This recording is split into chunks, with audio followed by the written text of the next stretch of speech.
In this video, we'll look for information about the basket stadium in the Japanese city Kobe.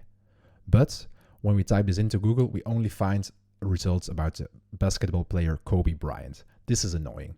How we can avoid this?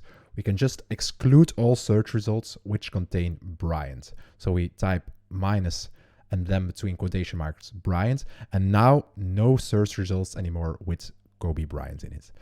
Only results from one country is also a possibility. So we look for information from Japan. So we type site, colon, and then the internet extension of Japan. And now we only see sites from Japan. This is a great trick to find information.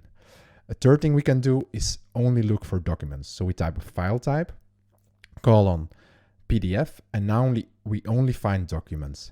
So we have some 4,600 results.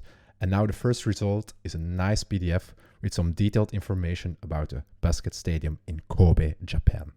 I hope you liked this video. Please share it along.